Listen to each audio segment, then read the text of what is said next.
in Nigeria, and also the co-chair at the global level of the board, Professor Femi Ajayi. Please give a remark about this very June session, the training session, special training session. Thank you, sir. Thank you so very much, Dr. Sahi. Honestly, I feel so excited. Are you hearing me? Okay. I feel so excited to be part of this global network. Let me say precisely that incidentally, I met Dr. Saeed the time when I was going to facilitate a training, a module, somewhere in UNN. And the module was titled Community Engagement. Incidentally, that was to be published by our host in University of Nigeria in Nsukka. Coming up with this series of training is a thing that all our upcoming leaders and academics and researchers and development workers, all of these ones that are coming on board as of present, I strongly believe that they stand to gain a lot in the series of training that has been listed for this month. I trust that it's promising, and it's going to be very interesting. It's promising. And all our global partners that have been invited to facilitate any of the modules, community engagement, entry principles, and the likes. There are established principles that will help us in our daily work and activities as leaders. These are the things that we are going to learn. Like I was proposing a future date to inaugurate my chair in my university. My interest had been, one, there are three things that determine the status of an individual. And what are these three things? The knowledge, the skill, and the attitude. So we have everything to gain in knowledge. We have everything to acquire in skill. And as we come together from time to time, we have everything to learn in attitudinal change. Thank you so very much. I appreciate you all for this opportunity to be part of this network. And I assure Mark, and thank you so much, Prof. I always. And let me take a remark from Alhaji Fatai Areoye as well. Thank you, sir. Good morning, everyone. Good morning, sir. Can you hear me? Good morning, sir. Yes, we can hear you. Yes. Yes, we can hear you, sir. It's been a pleasure to be among these eminent personalities. And it's no surprise that Dr. Adebisi is actually involved and organizing this gigantic programs. He has been a very innovative person. It's been a long time attitude of ease. He comes up every time with new things, even within the local community. So I'm not surprised that he's able to actually gather all these eminent personalities around the globe. And because of one thing or the other, I've not been able to participate in programs. But now I think, and I'm sure that with time, I got more time to spare now, and I'm very sure it will be worth my while. There will be so many things to learn from. There will be so many things to take home from, especially if you see the gatherings of these eminent personalities. So I'm so glad, I'm excited to be amongst you people. And starting the month of June, and as highlighted, the programs that is actually slated for the month, I have no doubt that it will be very impactful. Thank you very much, Dr. Adebisi. Thank you so much, sir. And yes, let's take a brief remark from our dear friend and one of the advocates from Kenya, Mr. Michael Wajuzi. Could participate and contribute effectively. Now, in this program, I've managed to grow with Dr. Said's mentoring and his programs, and I'm very grateful to have learned a lot. I'm still growing within the network.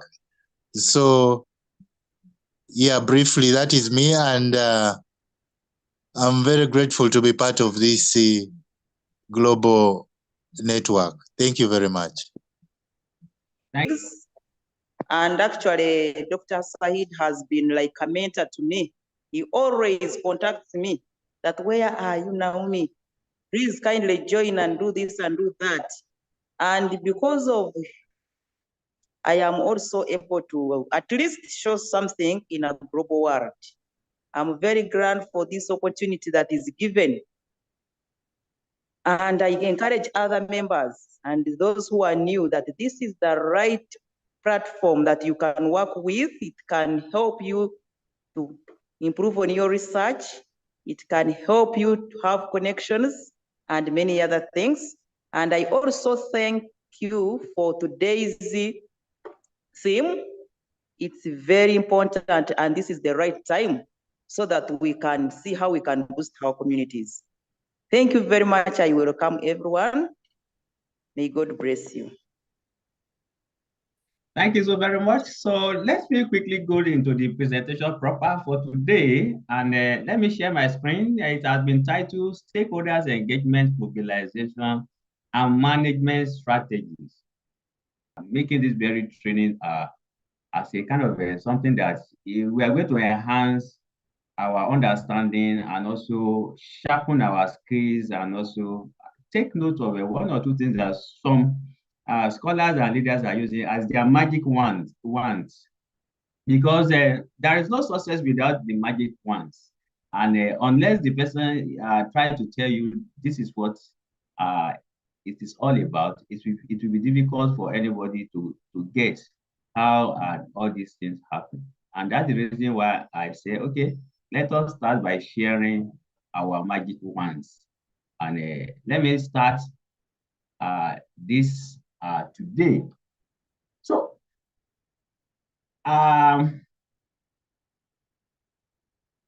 profile. Every scholar that is presenting on this training, or every leader that is presenting on this training, is going to follow a profile released like this, academic and training history, so that to know their how their background is and something. And I started my career from the university experience as an undergraduate from Nadu University of Technology in Nigeria, and that was in 2000. In the year 2000, then I proceeded to University of Ibadan for my master's and my doctoral degrees, and also I went to Gotingi University for my research, that is laboratory research, bench work.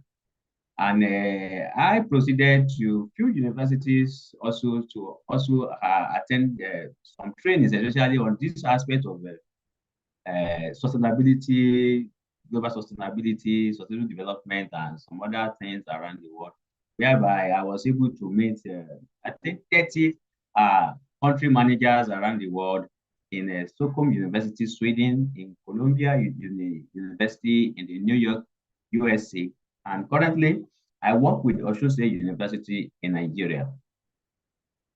So outline of my presentation will be a general introduction, theoretical explanation, and practical case examples.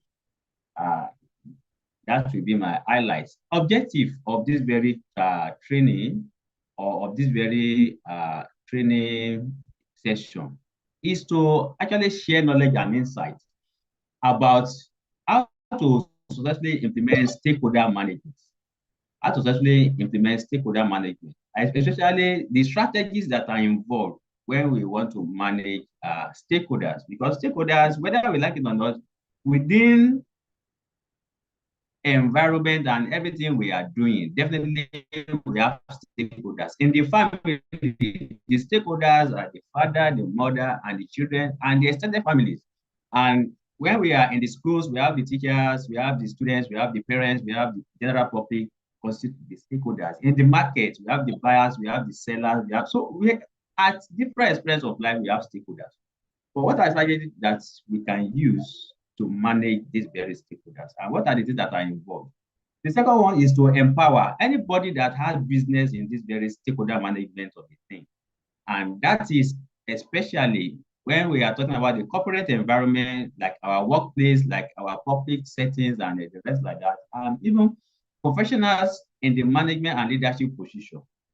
Project managers, marketing managers, business development managers, sustainability advocates, activists, and policy experts, and so many others. Like I've said, the parents also, they are also the manager of their different roles. So to empower ourselves, that is part of the objective. Now, stakeholders. If we are talking about stakeholder, a stakeholder is a person or group or organization that has an interest. Interest is what connects everybody to a project, to a program, to a society, concerns, power, and influence. So all these stakeholders, they can exercise their power, like the citizens are exercising their power by voting their leadership. So they are major stakeholders in determining who is the authority of a particular society. So the stakeholder of a team, they are connected in this very concept of having the interest or having a concern about something or having the power or having an influence in a particular project, business, or issue. So having said that, we can realize that everybody is actually a stakeholder in one way or the other. Another thing that I want to talk about is the stakeholder of a team. We have a kind of a line of activity that is sequential in how we interact and how we actually achieve our aims and objectives. Number one is engagement. This is involving consulting, inviting, and collaborating or seeking the input or feedback on a decision or action. So that is engagement. So anything we are doing in order to involve others or to involve other parties or to consult with them or to invite them or collaborate with them or seek their inputs or feedback, what we are actually doing is called engagement. And the other leg of it is mobilization. At times, engagement and mobilization used to be confusing, but they have a demarcation. The demarcation is that you are actively involving them and empowering them to carry out specific action or objective, or to carry out specific action towards achieving certain objective. That is mobilization. So you can engage people and not mobilize them. So mobilization is above engagement. After you have engaged them, then you have to mobilize them, empower them to carry out those activities that they are directed towards certain results and relevance. Why? Why do we need stakeholder management? Understanding skills, strategies, and different things about it. Number one, to understand expectations and priorities. The expectation of the father is different from the expectation of the mother, is different from the expectation of the children within the family system. Likewise, the expectation of the buyer is different from the expectation of the seller or expectation from the middleman or within the market system. So in every system that we find ourselves, we need to understand what are the expectations and the priorities. And that's the reason why the government, many leaders in the government, they lack this very understanding of the stakeholder management. And that is why whenever they float any project, at times the citizen may not even use it or may not even know the value of it because their expectations and their priorities are not in those areas. So understanding the expectation and the priority is very, very key. The second thing is the building relationship and trust. Building relationship among other parties is very, very important. Then identifying risk and opportunities. This is very, very critical. If you don't know the risks that are involved in certain activities, or what are the opportunities that are there in taking up certain steps? There is going to be conflicts. There is going to be a big problem, and you can never achieve anything. The next one is planning and resources allocation. Understanding this very stakeholder management is going to assist in planning and for resources allocation, because resources can never be enough, because there are so many things to actually meet within a system. And another thing is implementation strategies. It's going to help in having a perfect or near perfect implementation strategies. Then inclusive participation. Stakeholder is very, very critical to get everybody into action. Then successful outcome. Of course, every success from any project or from any system should be a shared success, not that it belongs to certain group of people. Because if you meet the needs of certain people and you don't meet the other, definitely there is going to be a problem. Relevance continues. Here, I try to match up some ideas like increasing support and buy-in.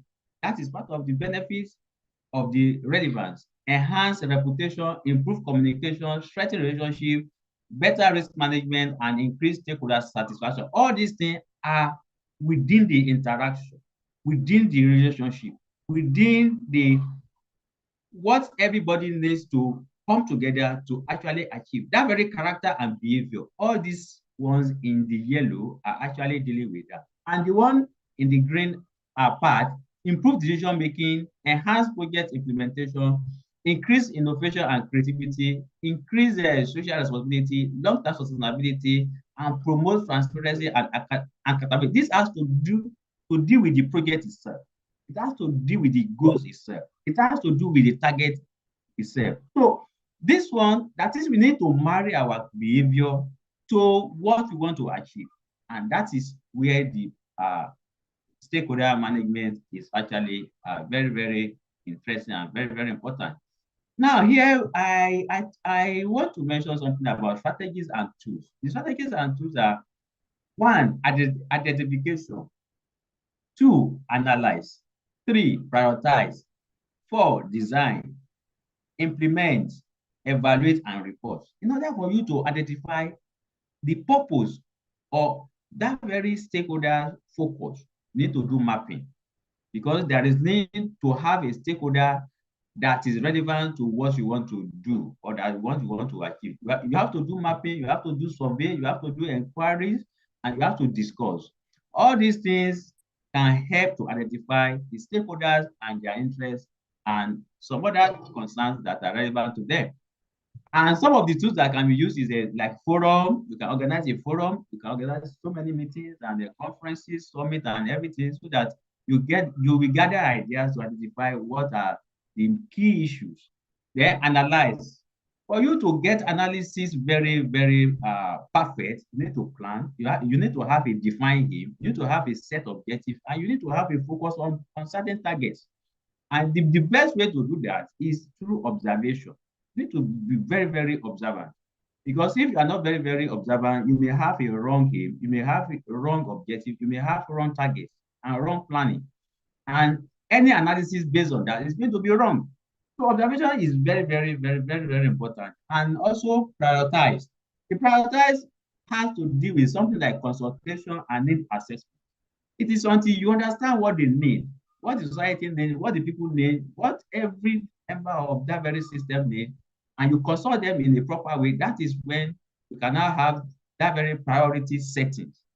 And you can do that through polls. You can vote in the case of a leadership, okay, who should lead us for the next 5 years, for the next 10 or for something. There is poll, there is votes.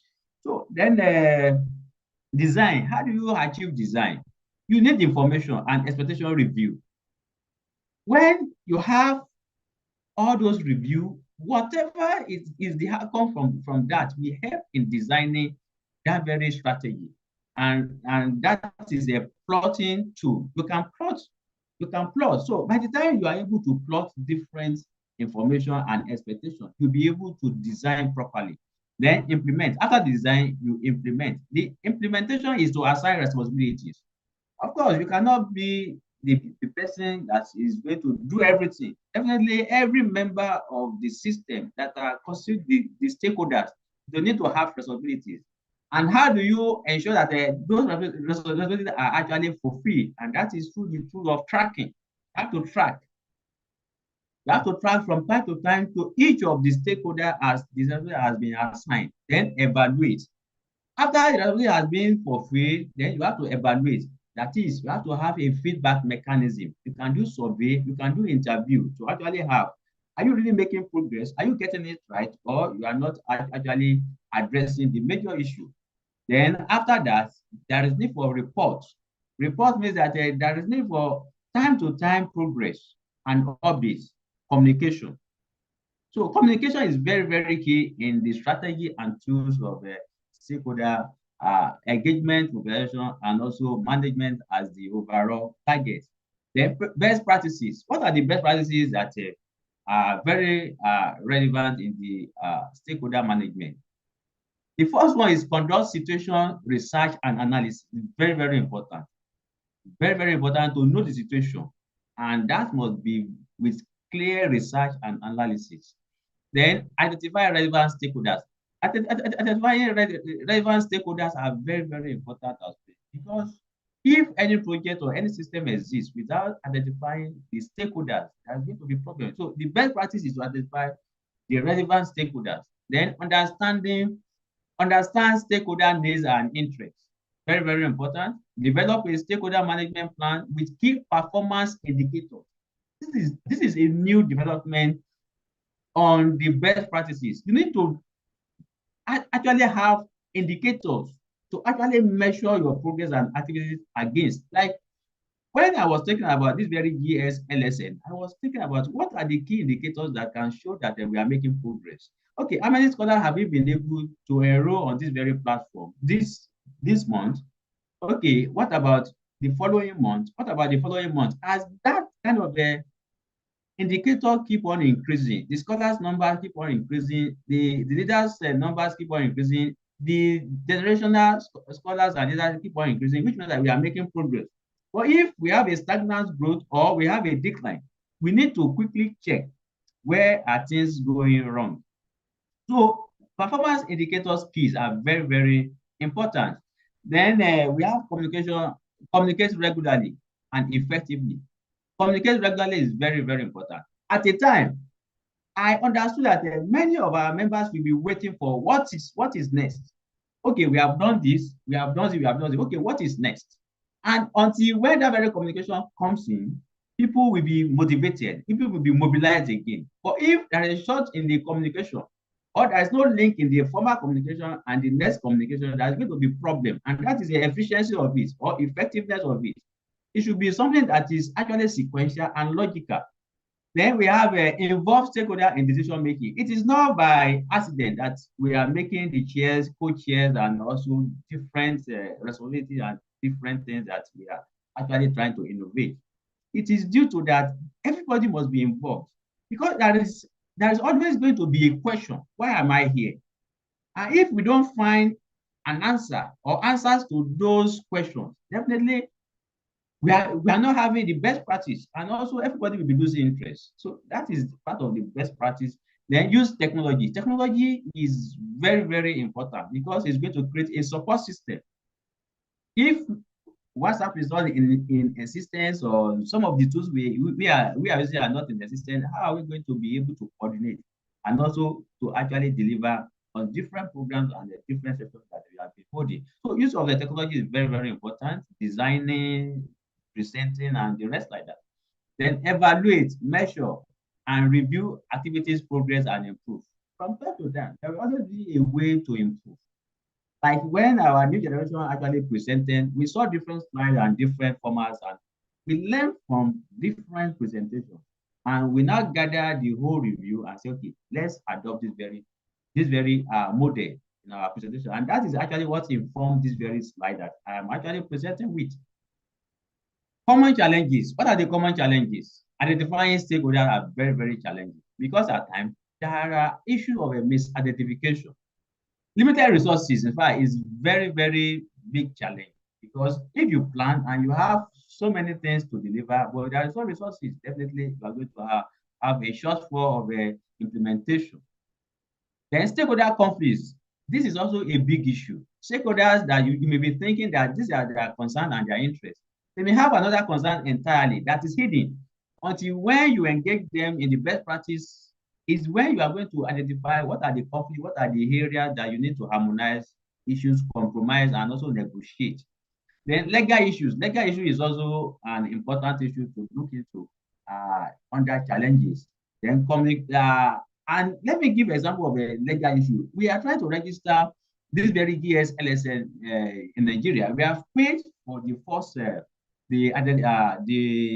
name registration, and we had series of issues because in the legal concept of global scholars and leadership, they have reservation that why is a network is going to be global when it is registered in Nigeria? And there are so many arguments that we are trying to maybe implement to make it register. But we have agreed that if the legal implication in Nigeria is not suitable for us to register the GSLSL, maybe if you look for another country where their own legal policies actually accommodate that. And that is part of the common challenge because we have been saying we have a GSLSL. And at the end of the day, we have another name entirely. It's going to create a confusion. So these are challenges because of legal issues. Then communication barrier. We are saying that we are a global network. Well, to us, some people in the Middle East are actually speaking Arabic. Some people in some other countries are actually speaking French. Some people in the other countries are actually speaking maybe Chinese and the rest like that. So communication barrier at times is a challenge. Then we have exclusion and discrimination. And let me cite an example here. I invited a scholar through the Facebook platform. And the first question that very person asked me was that, you are from which country? And when I received that very question, as a person that is having understanding of the issues around the global sustainability, I picked the point that she was actually wanted to know whether it is a country that she can actually align with or disalign with. And that is part of the challenges when we come to stakeholder management, because there are issues of exclusion and discrimination. Then we have culture and social values. Yes, diverse culture and social value. And if you want to implement a project, that can even within the same community, some people may believe in a different principles, different values, and it can create conflict. So these are common challenges. Then access. Access is a big problem because if you want to mobilize, even if you want to engage and you don't have access, there is nothing that can happen. It is like dealing with a blank paper. They say you should read something on a blank paper. There is nothing you want to read because it is already blank. So access is a big challenge when it comes to stakeholder engagement and mobilization. Now, I try to look at, okay, what are the practical case examples that I can easily relate with and tell about? The first one is my work with the Sustainable Development Solutions Network, which is the network of the global that is very similar to this very global platform. And when I assumed the duty as the program officer, I look at how the network is actually operating and what are the different things. And I asked so many questions. And based on that, I was able to now define my activity as a membership drive, activity design, planning, and implementation. And when I was able to set that goal, it becomes very easy for me to actually know who are the stakeholders and what are the strategies to adopt. And that is very, very important. Because when they give you a portfolio, or they give you a membership, or they give you anything within the community or within the society or something, or you assume it based on nature, as husband, as wife, as children, or as leader, you need to ask this very question. What are the major goals? What are the major objectives? What are the major issues or concerns that need to be addressed? After you have been able to set that, then you have gathered your activities then it's going to help you to identify your stakeholders. Then I now asked about who are the people that are revolving around this very network. And we have the universities, we have the civil society organizations, we have the businesses, we have the media, we have the corporate leaders. It was based on the concept of the organization that we were able to identify the stakeholders, because when we're talking about sustainable development and the implementation and action, definitely the people that are relevant to implement and take action on this very particular program, they should come from the research, they should come from the advocates, they should come from the people that are dealing with the business, that are polluting the environment. They should come from the media, the people that are the voice of the people, the voice of the society. If they are not involved, definitely our stakeholders are not properly designed. Then it's to come from the public leaders. And that is when we involve the religious leader, the community leaders, and all of them. Until we were able to achieve this, we were able to achieve very, very well on that very program. And that was the reason why I was able to become the delegate. I was able to also travel around the world, because our strategies and the stakeholders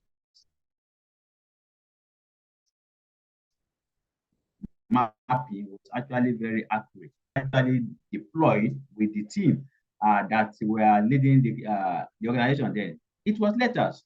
We sent as many letters as possible to different institutions, different societies, different businesses, different media, and we were able to follow up to get feedback, to get their responses.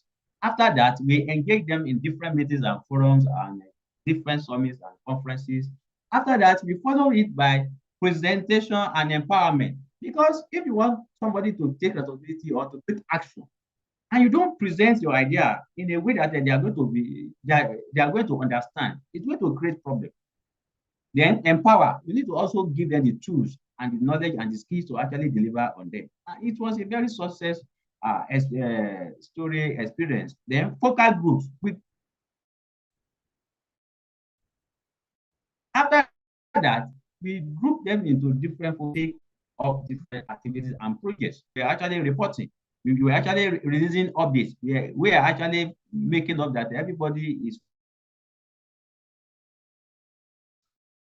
well of how the monitoring and evaluation. From time to time, we review this very activity, and also to the point that we are satisfied about what we are actually dealing with in the SDGs. And that's the reason why one of the frontier or one of the leading organizations in the SDG in the world today, even in Nigeria, is the SDS. So I have other story that is a practical example that is not successful. And the problem actually came from the stakeholder empowerment.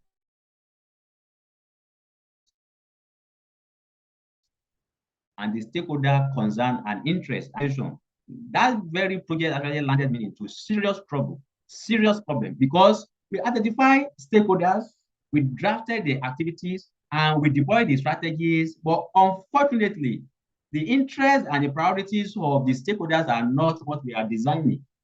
What we are designing is to upgrade them from the use of paper to paperless system. But they were never ready to actually adopt that, because they were benefiting and making profit from the use of paper. And every time we tried to launch that very project, they stepped it down and they didn't have any interest to actually key into it. So these are the issues. In conclusion, I just want to say that it is very crucial to actually understand the importance of stakeholder engagement and mobilization. If we have been able to understand the two, and we were able to implement them very well, then we will be assuming that we have mastered the skills. And that very skill is going to create for us long-term relationship with all the stakeholders that are very relevant to our project or program or the society. And it's going to enhance our reputation, because reputation is very, very important. And also, we are going to achieve sustainable outcome and evergreen success.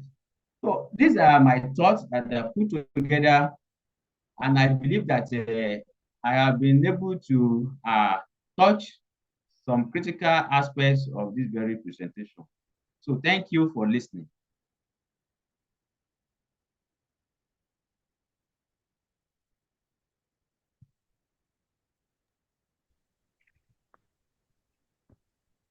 So we can have a floor now for comments and questions and contributions. Oh, can I have the floor? Yes, sir. You can have the floor, sir. Honestly, I'm not in any way disappointed because the facilitator today has been able to wow me. The reason being that he was not taking it as if it's something so difficult, despite the difficulties attached to stakeholder engagement, because going through several principles, he really brought it down to practical. That's what makes me so excited about the presentation. And he was able to do this because of his experience. I can as well say that this presentation is could be titled or retitled as stakeholder engagement and learning from experiences. That's if I will not be going out of track. That would have motivated so many others to come to learn from experiences. Thank you so much, Dr. Sahih. You have done so well. Some of the challenges that were highlighted, they are very true. If you can recollect some of our presentations during those days of our engagement, this discrimination, challenges of inclusivity, challenges of people thinking that their relevance is not very important. These are the real challenges. And one thing that is more important is community entry. By the time you are trying to enter the community of academics, the community of industry, the community of practitioners, the community of dwellers, the question to you, therefore, is: did you engage the same process principles, or you engage principles based on the various communities that you are able to work with, so that our listeners, people that are in this training, will learn and know that principles may remain the same, but the application, if you engage the same principle, do you apply it the same way? Because we can see that you recorded so much successes. That is the question that I have for you. Apart from that, I want to say that I want to congratulate you and say that you have really done a very good job in facilitating this training. Thank you very much. Yes, I quite share the insight on different delivery, but the same approach. Because I remember when I facilitated the biodiversity project in Osun State, or in the Southwest, but Osun State as the focal state of it, I was able to mobilize the ministry of like 13 ministries from the states, then all the leadership of the communities, about 110 of them, all the others.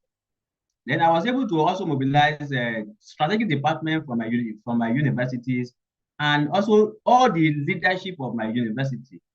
And I was able to mobilize a regional organization, that is a down commission, that is overseeing all the 6 states in the southwest of Nigeria. So how I did this was that, yes, we wrote the letter, but by the time we approach the traditional leaders, the community leaders, we have to speak the local languages, because we cannot be speaking English.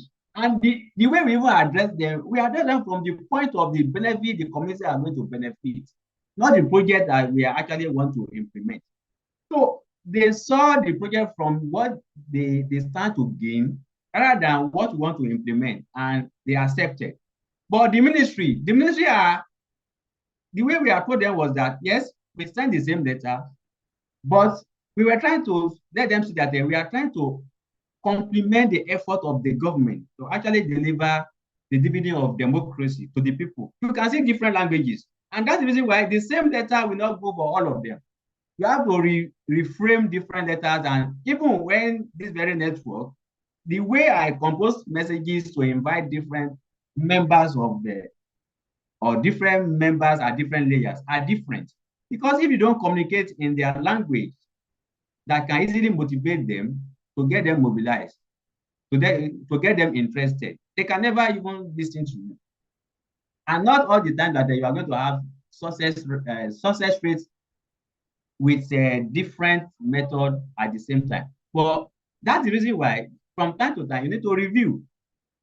If I show you different letters that I have reviewed from January to this time, it's like another book entirely. I will draft a letter today. I will still think of an upgrade of it, review of it, advance of it next week. I will still use that. And that's the reason why whenever we are having sessions, there's always a complimentary message that will come with it. A motivational quote or something that will come with it. So that not that we just want to have the topic, but I think we should have a background of the insight of what the session is going to do. And that is an example of it. So different stakeholders, yes, it can be different tools and different approaches, but the delivery is going to be different. And I think that is what Prof is trying to actually highlight and point out. And that is very, very key. That is very, very key. Thank you, sir. Thank you very much, Dr. Sahid. That's a very wonderful one. And one can really say that it's a real business. It's real work to get community engaged and sensitized and mobilized. It's a real work. So our leaders that are in attendance should know that it's a lot of work. It's not just the principles are there, the processes are there, the procedures are there, but the work remains sacrosanct. It has to be in line with what obtains at any particular point in time. Thank you so very much. I just want everybody to react.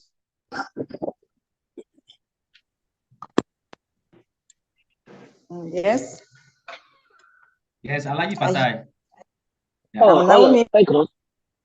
Alagi Fatai, then. All right, thank you.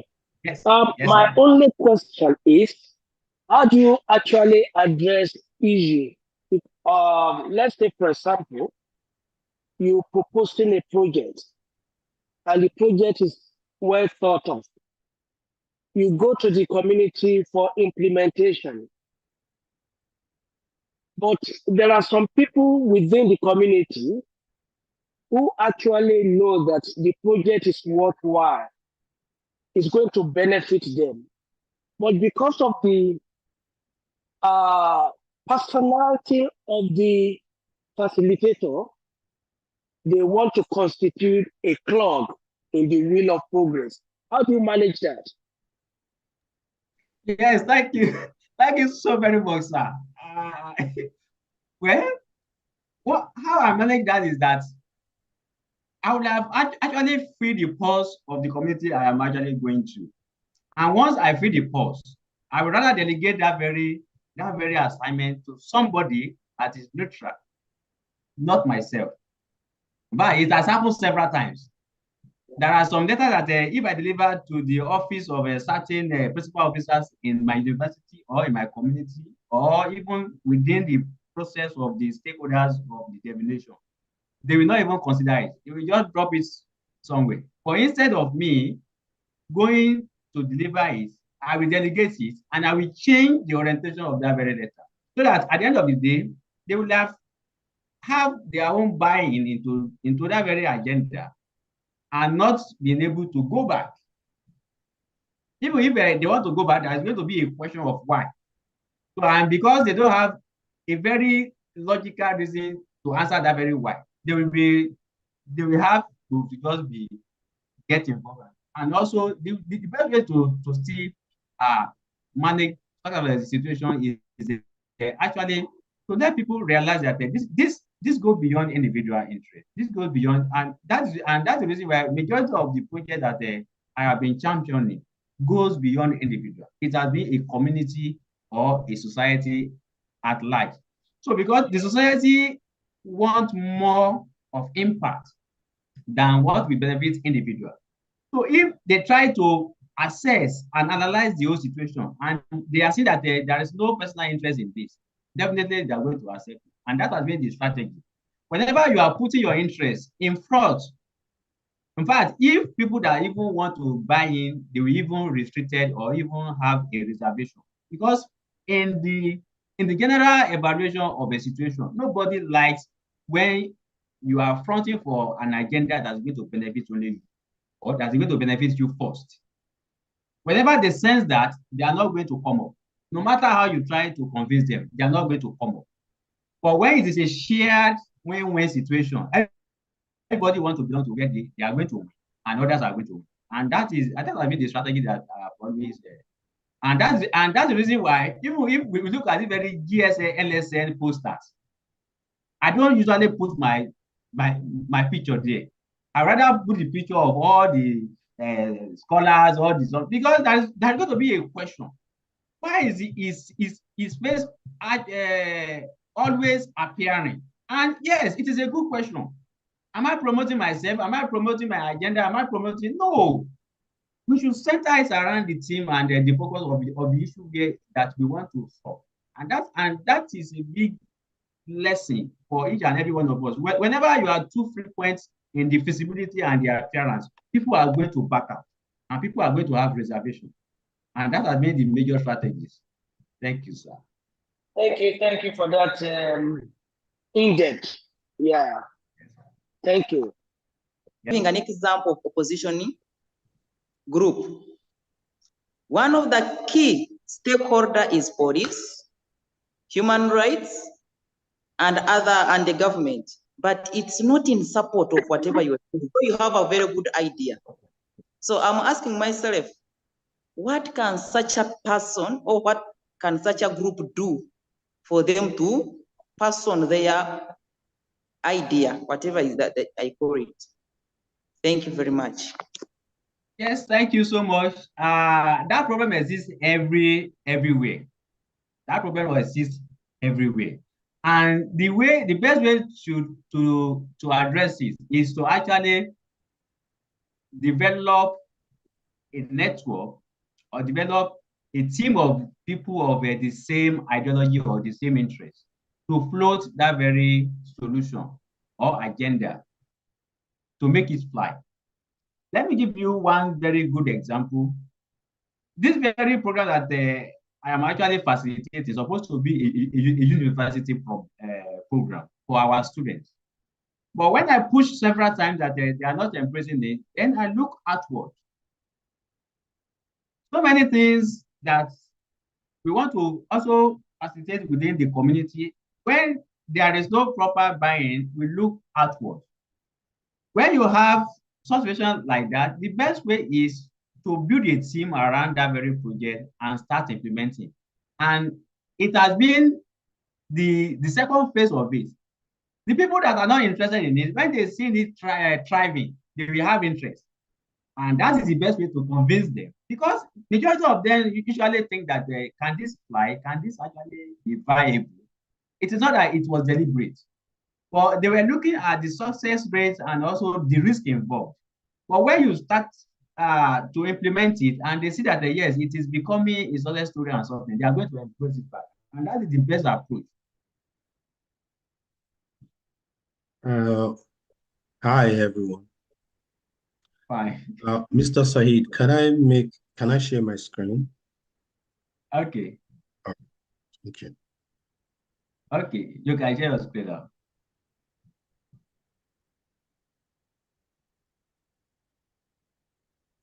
All right.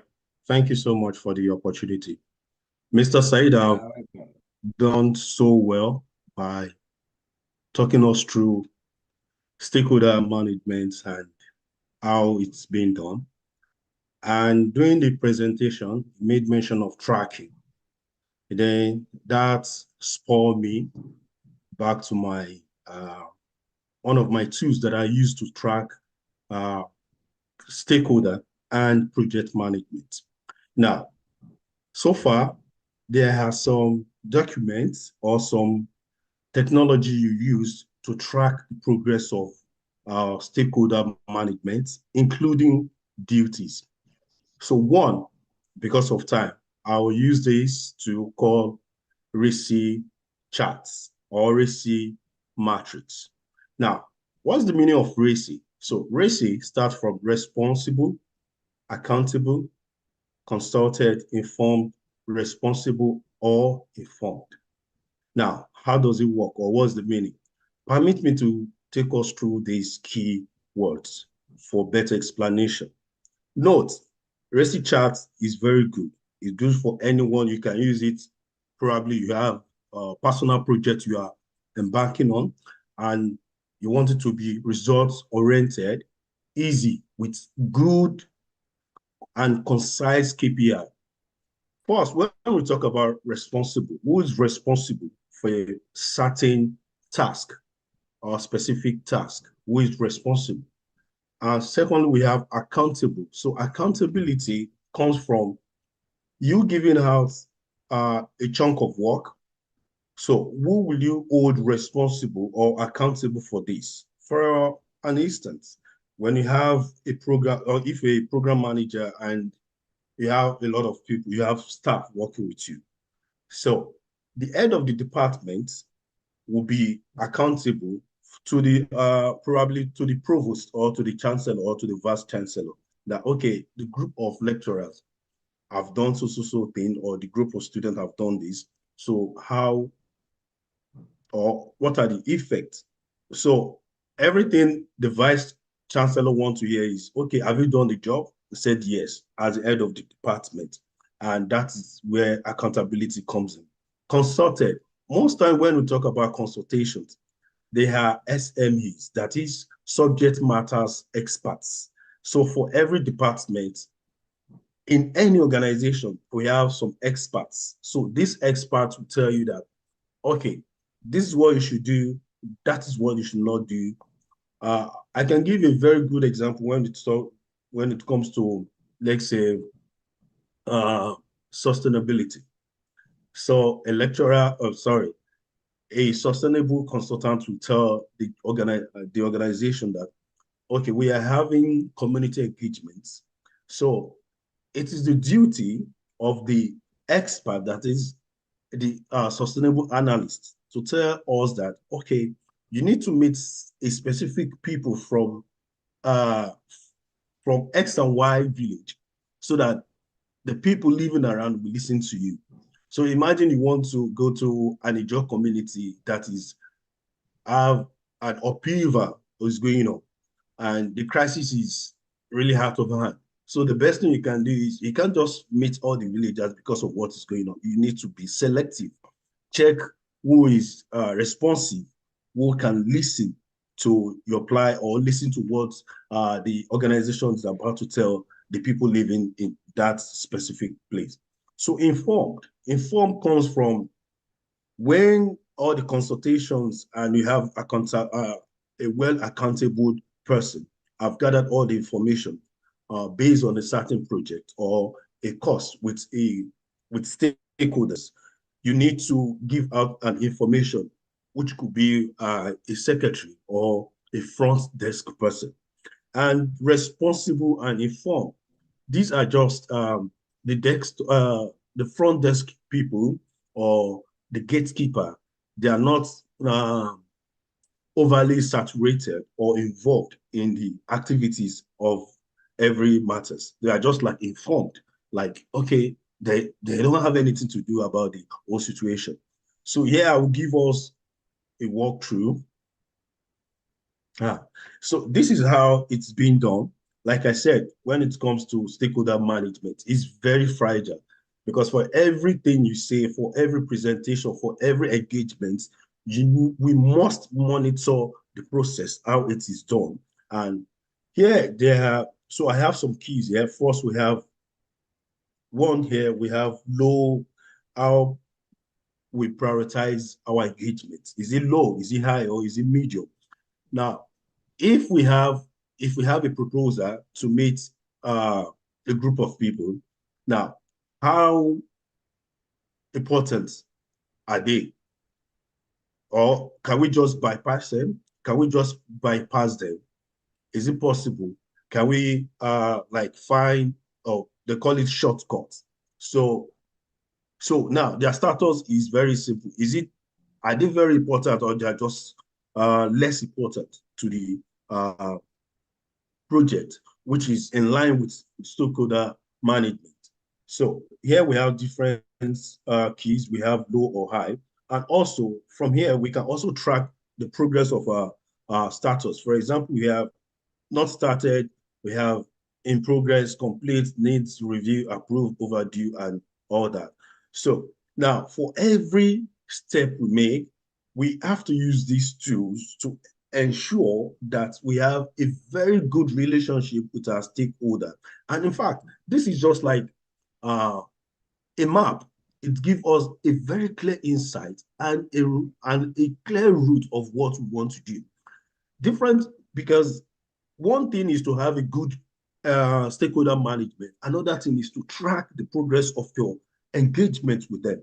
So that is why we use this simple matrix template just to track every engagement we have with our stakeholders. So that is what I'm here to present, and I'm so sorry that this is going to be a short one. So for every stage of our engagement, we use RASI matrix, or as it called, RASI chart, to measure the progress of our engagement. Thank you for the opportunity. Wow. Actually, thank you for this very tool, and that is going to come up in another training session, project management, and also the tools and some other things that are very, very relevant with it. And this is a very good contribution. And I believe that that is part of what some companies, some organizations will ask you when you go for interview. You see all these, I finished with a B1, B2, B3. They are just in the paper. Your experience and also how well are you groomed in the skills that can help you deliver on the activities given to you or the activities given to you. That is what they want to test, and that's what they want to pay for. So this tool is going to be very useful, and yes, Mr. Christian is going to take us through the project management session training, and also some other that have shown interest, and also in under statistics, data analysis, data analysis, and also some other things. So thank you so much. It's a point that so many leaders meet outside here normally when you want to deliver any project within communities, because different people with their different selfish interests at times stand before on the road. But with what I've learned, I think when put to implementation, we will not be meeting different challenges.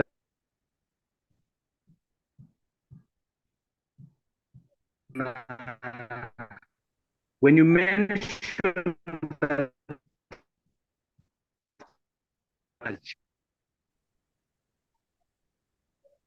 the network is very serious over there, but I think he has been able to register his comments. So just like systematically presentation, the other woman asked, some have good ideas.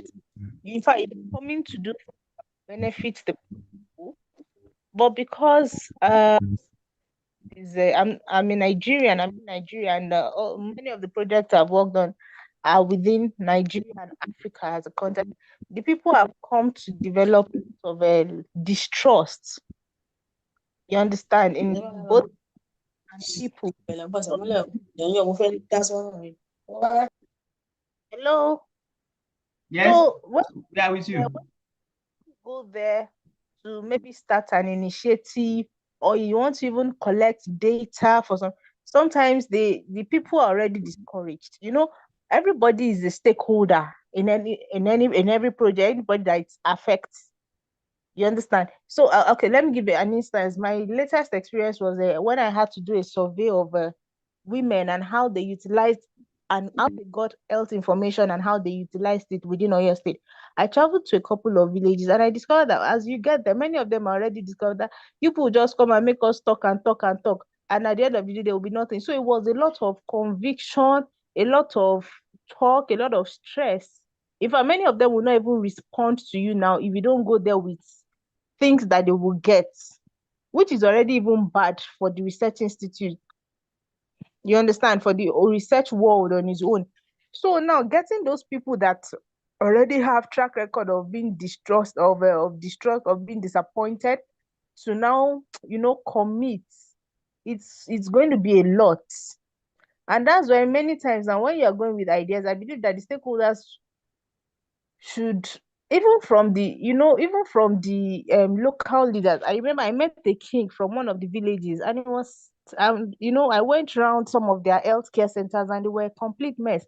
And the king was saying they've been writing to the state government over and over and over that, you mean even the nurses don't show up again. So whichever project you are doing on health there, how do you even get the people to be mobilized, to be interested?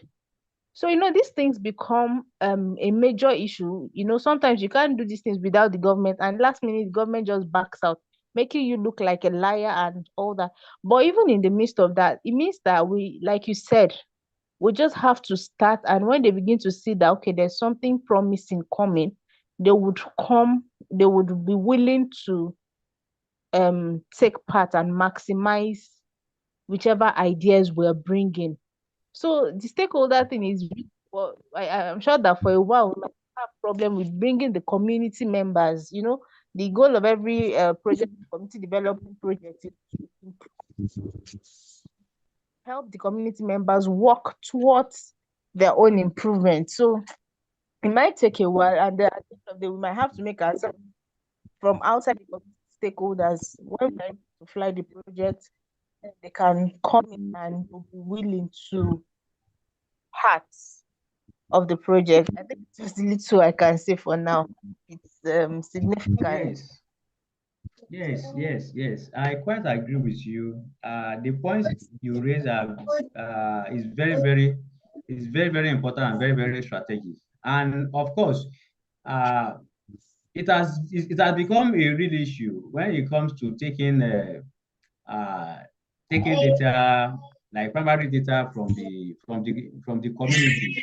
And I will align with the view of the community members, because I think there is no proper way or proper approach to this, going to the community to actually take data from them. And I think that is part of the feedback mechanism that is very lacking, and that is creating mistrust.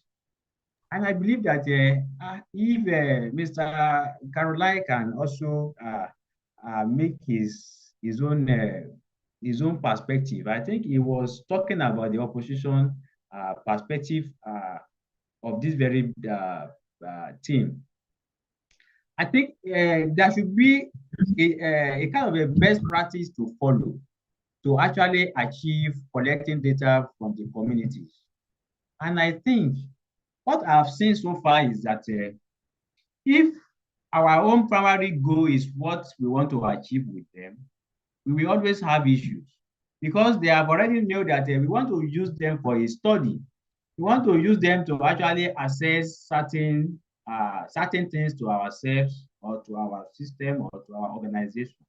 So we don't actually doing it in their own perspective of it is for your own good, or this is what is for you when you do this and the rest like that. And I think that is where I think we need to fill in the gap. There should be a way of communicating to them how what we are doing, how is it going to benefit them.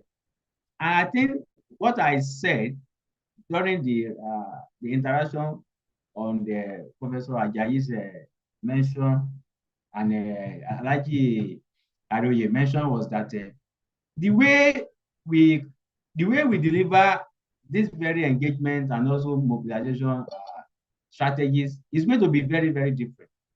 We can use the same approach, but the delivery is going to be very different. I remember when we went to Secretary, We went there for a field trip. We took our students on a field trip to one of the national park in Secretary.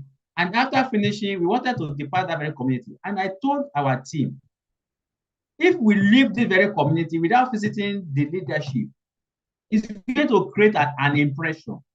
So let us arrange how we are going to see the leadership of this very community. Though where we came to visiting was different. But they have seen us in their environment, not only one person, not 20 persons, like 50, 70 people, roaming about their communities and also interacting with their people. If we don't visit the leadership, it's going to create another impression. And once they got that very message, if anybody come from that university to come and do anything in that very community, and you need the buy-in of any leader there, they will not listen to you. I took the initiative. I went to the palace and I registered with them that we are being in your environment for so days, and we are coming tomorrow. What time can we come to come and pay a homage and also greet the leadership and something? They were so very happy, so very happy. They received us like they received, they were very happy, and they gave us, in fact, more than what we were expecting from that very free trip. Even where we went to do the study visit, what we gained from the palace interaction alone was far more than what we went for. So for me, from my experience, I think the delivery and also I think the mode of engagement is also very, very important. When you are engaging people with the sense of value, the sense of recognition, they are going to be responsive than engaging them as a tool to get the means done. If I am communicating, because if you approach me and you are asking me for a question, and I can sense that it is for your own favor, and I don't have anything to take away from it, and how you are even taking that very data is not what is comfortable for me, I am going to be reluctant, and of course, I may even decline. So I think this and that was the reason why in my slide I mentioned the behavior and character, and also the targets and the goals. If we monitor all those things on the character and behavior to get our targets and the project done, it is going to be far more, I think, fairer in achieving our outcomes. So what I'm saying in essence is that you may not be the person that actually committed that very crime. I will call it crime. But because they have suffered from that crime before, anybody they see in that shoe, they will label that very person as another person has come to take advantage of them. And until when they can sense that you are different from the people that have come before, they will give you audience and even be happy to even interact with you. And after that very study has been taken, or that very data has been taken, and the study has been completed, did we ever go back to that very community? Because these are the issues. Oh, what we have done the other time, these are the things that we saw, because we took the data, we analyzed the data, we have the conclusion, we have the inferences, we have the lesson and recommendation. Did we go back to that community to go and educate them on what we have found out? These are the issues. It is not for the purpose of fulfilling our own objective and documenting and also get our certificate or whatever we want to deliver, or the funder. It is to also go back to them. From what we have done, these are what we have discovered. Oh, you used to use this so. We have discovered that this so is not good because of this so. So try to amend your ways, or try to do it in the other way. So they are going to appreciate it more, because when they practice it and they see results, whenever anybody goes to that environment the next time, and they know that they are going to get the feedback and going to benefit their own lifestyle, they will give the person audience. They will give that organization audience. So I think we need to address these very gaps and also make it as part of our own culture. Many things we are doing in academics are against the cultural values. I am saying this with all sense of honesty, because we are after the certificate. And in the real world, we don't take away the value of the people because of the system that we are operating. We need to balance the everything so that everybody will get his own share of values, principles, and respect, and also outcome and delivery. And satisfaction, yes, satisfaction. Satisfaction is very, very important for all the stakeholders that are involved in any project. So I think that is just what I think I can remark on that. And I think if we try to look critically into those issues, we may be different and we may create a different pathway to actually get things right in doing that very field work of ours. I think Mrs.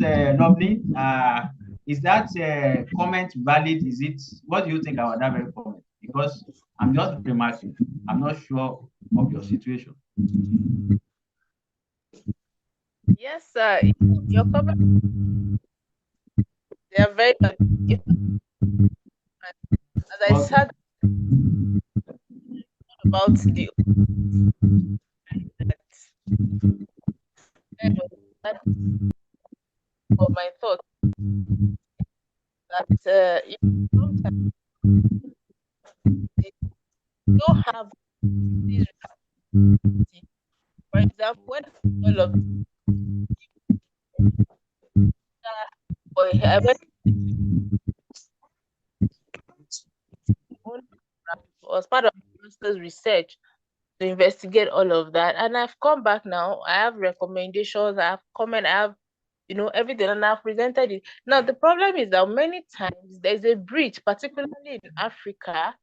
I'll say in Africa and particularly within Nigeria, because I am in Nigeria. There's a major gap between the government and the academic world, and that's a gap that we need to fill. I know that the worldwide institutes, bank, World Health Organization, are trying to do that, but you see that gap exists. For example, now, when you go to some of those places, when it is time for election, I don't know of other countries, but I know of Nigeria. You see politicians go there with they have this point agenda, they want to do else, whatever. And after, as soon as the elections are over, just forget these things. Now, I found out that the problem with they don't even have access to quality health information. They don't have access to good health. In fact, the healthcare services that the state government who came and said they built new healthcare centers and all. Yes, the healthcare centers are there, but I'm telling you, if you go to many of those places, many of them are dilapidated. They don't have people, no professionals to work there. Everything is just a mess. I don't have the resources to now work on that, except I now maybe after publishing, maybe you now get funding. You have institutions that want to partner and work on that. And then many of the other lapses, in the system now take part, in particularly even the human lapses.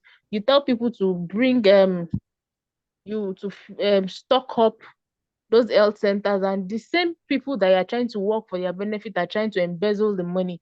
So there's a lot of gap, but I think that it's time for the government to partner with the academic and the research world, where some of the things we publish, the recommendations, they put them into place when they are, making their agendas, their manifestos, or they are taking their steps. I don't know if I'm making sense, because the truth is, the only thing we can do as researchers and as into these problems and prefer solutions. We don't have the capacity to carry out to bring those solutions. The government has to partner with us. The global institutes have to partner with us and ensure that the things we even found out, they don't end up in the library. They don't just end up online. They are actually being used, particularly the recommendation. Yes, I quite agree with you, but I will still say that how far have we been able to also communicate them? We have social media, and we have network, we have communities, we have different places. I understand. Even if you post something that is relevant, some people will just pass by. But if you post dancing, many people will be liking, but that doesn't matter. When we consistently doing it, people will align with it over time, because I think there is a theory that says if people see something every time, it becomes part of their lifestyle. So whether they like it or not, let's keep pushing Let's keep pushing. Let's use using different media to actually push values. And over time, because that is what we want to achieve with the GSLSN. We want to transform the orientation of the society.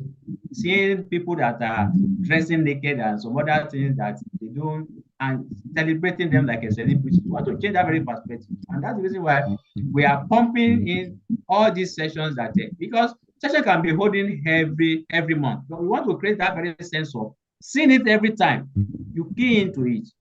You see value in it, you key into it. You are seeing people from different parts of the world that are contributing, you key into it. And it has been working. So let's keep on pushing it. Let's keep on pushing it. And we can also volunteer to go to those communities to also synthesize them. And that's the reason why we are combining the leadership and scholarship together.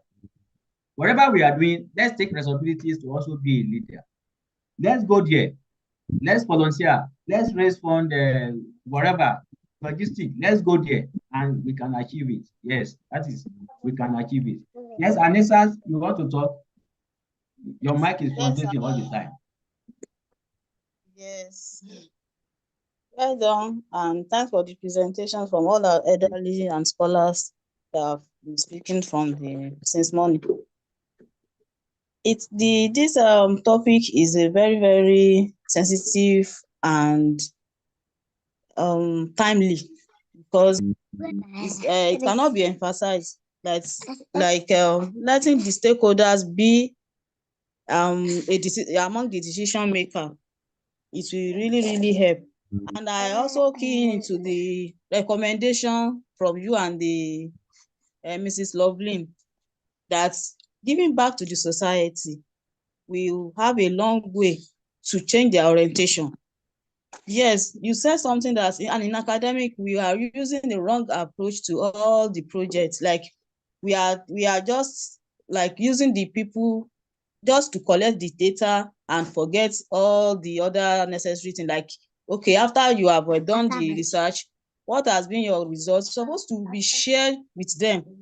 The recommendations, whether you have a recommendation for them, then how to monitor that recommendation being implemented is also an important thing. So in fact, when you were talking like, okay, maybe academic, we are about getting the certificate. Yes, so many research have been done. Our lecturers, our tutors, they use us to, yes, I said they use us because if not now, we don't know that, okay, when we are part of a project, we're supposed to be acknowledged. And with even the financially, you are part of it, with personnel, you are part of it, but at the end, they will just publish that research without even acknowledging you, the students. It's also wrong. It's also wrong in the Western world. But what I mean is that suppose we are implementing all the recommendations that we have had in all the projects done, maybe research related to health, to environmental, to all the aspects of life, engineering. Suppose we are implementing them, maybe we will have gone so far in doing our society a good thing. So, and in the area, that's my remark on that side, sir. And in the area of stakeholders, the socio-cultural issue is also a big matter to resolve. Whenever we are thinking of maybe implementing or carrying out a project in a community, their socio-cultural value should be also considered because it's among the limitations that we normally encounter.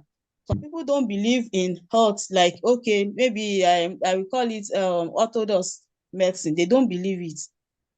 Even if you want to draw their blood they will say nothing is wrong with them. They don't need you. They are okay. They don't want to know whatever you want to say. They don't want to even know what is wrong in their system. And you cannot force them. That's why we have the questionnaire or consent, to seek their consent, whether they are maybe they want to be part of your project or not. Those are the limitations. But when you want to collect data, maybe in an hospital setting or in a ministry, we have an ethical committee that will give you the permission maybe to use the data for whatever you want to use it for. And they also, I don't know whether the ethical committee also see it. Maybe they are just making the policy. I think if include maybe the recommended implementation of the recommendation, that they want the feedback from this data that you collected in an institution. They want your recommendation. And maybe if the ethical committee work together with the project the manager, or maybe allow me to use that word, sir, project manager, maybe it will be very easy to implement, because the ethical committee will have a channel to include in a way to include the maybe Ministry of Government and government policy, and they will convince the government, those people in government, to make a policy that will favor such a recommendation to be implemented. I think in that way we can go far too. So because Yes. the annual, Thank you. okay, guys, let me stop there, sir, because time has gone. Thank Thank you. you. Thank you so much. Do you know that we are compromised, or we are not aware of best practices? If you enter a community for anything, the first place of call should be the leadership. You go to the leadership to go and take permission that I want to enter this community for so reason. When you are done, the leadership has the authority to demand the results and communicate to their community members. These are best practices, but ignored or unaware of. You see, there are so many gaps. There are so many committees. You pay homage to the leadership. And that is what I want us to take away from this very question, that don't let us follow business as usual. Let us follow what is best practice. Of course, it may not be something that is very popular, but at the end of the day, the time when they want to be calling people that are ethically compliant, we won't be caught in the short that you have also practiced, because at a time is coming when you'll be part of these very policy makers, and you want to make a particular policy, or you want to front a particular argument. They are going to refer you back to your past, that you too, when you were doing so, how did you, were you not aware? But we are aware now. Let us follow the best practices, and that is takeaway that I will just say on that very question. Yes, Mr. Chuku, you want to say something before Anissa spoke? Yes, so I think we just take one or two more, then we close the session for today. All right, thank you so much for this opportunity. A quick one, in 2006, when I was doing my NCE in Ikere College of Education. So I had a project tied to X and Y, and I visited a community in Ondo State, which is Ileoluji, a particular paramount chief. And when I got there, I realized that there's no way an Igbo guy like me will meet such a king. So I used the method of the gatekeeper. So who is this gatekeeper? So a gatekeeper is one that has information about everything you need to have when you get to research field. So I bought Shinap, some gifts like cola nuts and bitter cola. So I never knew anyone in that community. So I just met a chief. I went to his chamber. Then I met him. I told him that, sir, this is this from this College of Education. And I gave him this. He said, you know what? This is the best thing you can do. And he took me from his house, drove me down to the king's palace, and said, this boy wants to meet you, this and that. And that's why I got the information that I needed from the X and Y family, a paramount king in Ileoluji. Now, what I'm trying to say is, personally, I do believe that in academic world, there are procedures, there are steps that we must take. Now, I just explained about an ethnographic research. So if we need to embark on any research, I think we must follow some due processes, which we have a lot of them. And we should also make sure that we use the gatekeeper. The gatekeeper will give you keys to all the, in fact, will give you key to access every section we need in a society. And personally, I believe we also, in fact, these days we have billions of technology that can make us have access to this place. So we need personally to be innovative. So if you are going to any research, personally, I would recommend that self-innovation matters a lot. That's my take. Thank you. Thank you. Thank you so much. Yes, Mr. Mike Wanjuzi. Yes, thank you very much, Dr. Said. The presentation today has been very, very informative, and I think I've picked a lot from today's presentation. One of the things that you talked about was the best practices we should endeavor to implement in our communities. And I think without a platform like this, I wouldn't have, got that information. I've not, I have a diploma in my academic papers, but associating with people like you who have professors and researchers, and I'm way back. I'm ahead with the small papers I have. I feel I don't need to add on, because, but of course it is I needed to, of course, get my papers straight. But what I'm trying to say is the quality of resources I'm getting from this kind of arrangement is helping me a lot. Something like climate change. Now, climate change, we need the doctors, we need economists, we need the politicians. All kinds of people needed to get involved to solve this kind of issues. We are not going to leave it for the professors or for the all of us, have to take part, and we create an impact. So with those very few words, let me stop there. Thank you very much. Thank you so much. Yes, Mr. Adebayo.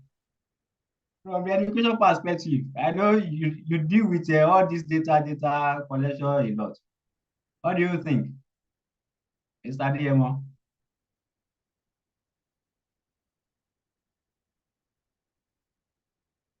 Are you there? Mr. Bayo Adeyemo, are you there? Yeah. Yes. Good morning. I greet every contributor, the presenter, and everybody. Honestly, I've been listening since the beginning of the presentation to different contributions from people. Honestly, I really learned today, adding to my own previous knowledge and experiences before. So I give it a rapt attention. I mean, to even understand what perspective each and every individual speaker has been saying since morning. And I do like to listen very well and speaking. So I've really gained a lot, seriously. Sometimes I wanted to ask questions, make contributions, but listen to other people asking questions, and you and the other people contributing and making and giving answers to their questions. So I also have my own answer from those areas. So it is very, very, really interesting and educating, and it allows one to even think beyond his present knowledge of position. Then I really commend the presenters and the contributors, and therefore a rapt analysis of all those topics we are dealing about, the stakeholder engagement, our implementation strategies, and all those things. Let's see, some of the people that he often talk about, at the beginning of the presentation itself, it's now broadened. It's broadened to some issues relating to academic research work and all those things. So everything together, it comes with a specific means of the presenter by the presenter. So later on, it is now expanded, and everybody is trying to generalize it because all this in particular topic is try to speak around what we understand by the stakeholder, the strategies to implement, and all those things involved. So I really enjoyed this season this week. So thank you very much. Yes. Thank you so much. Like I said, that the business as usual is the operation or the order of the day. It doesn't mean that we should also compromise on these things. Let's be different. Let's stand out, and let's know all these details. On that note, I will invite Alhaji Fatai Aroye to give us leader closing remark. Yes, sir.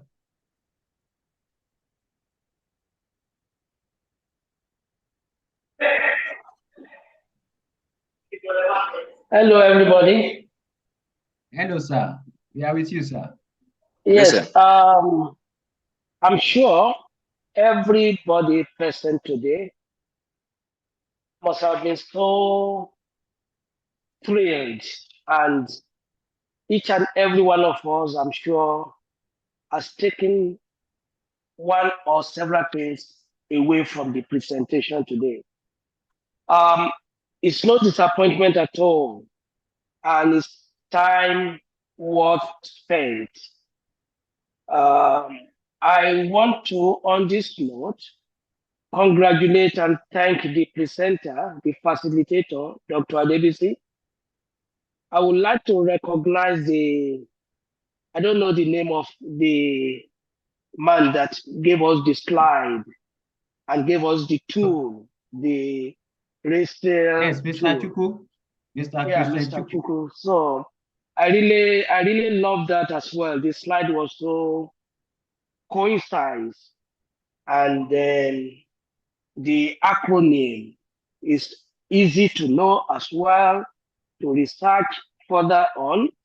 So I want to congratulate and thank everybody from all over the globe present today. And hopefully this will carry on, and we are going to take it back to different communities to implement whatever we gain here.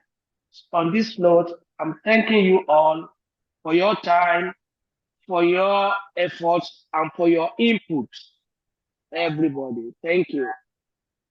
Thank you so much, sir. And as a member of the team is going to close by thanking everybody, and that is Anoluwaku Akinyemi.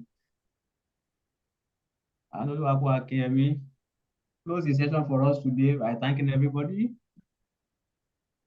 Yes, sir. All right. Good morning once again, everyone. I want to start by appreciating our global facilitator for this particular platform, Dr. Said Adebisi. I also want to appreciate our global co-chair, Professor Femi Ajayi. I also want to, of course, appreciate the presence of our father this morning. I guess I'm meeting you on this platform for the first time, sir. Alhaji Abdul Fatai Aroye. Thank you, sir, for coming. Yes, sir. Thank you. Yes, sir. I also want to appreciate the contribution, the participation of each and every of our speakers, everyone who contributed. Thank you, Mr. Christian, for that wonderful slide. I mean, it was quite easy to be able to pick up the acronym. Yes, thank you very much. I actually did, looking at the topic, stakeholders, I was wondering, okay, looks like this is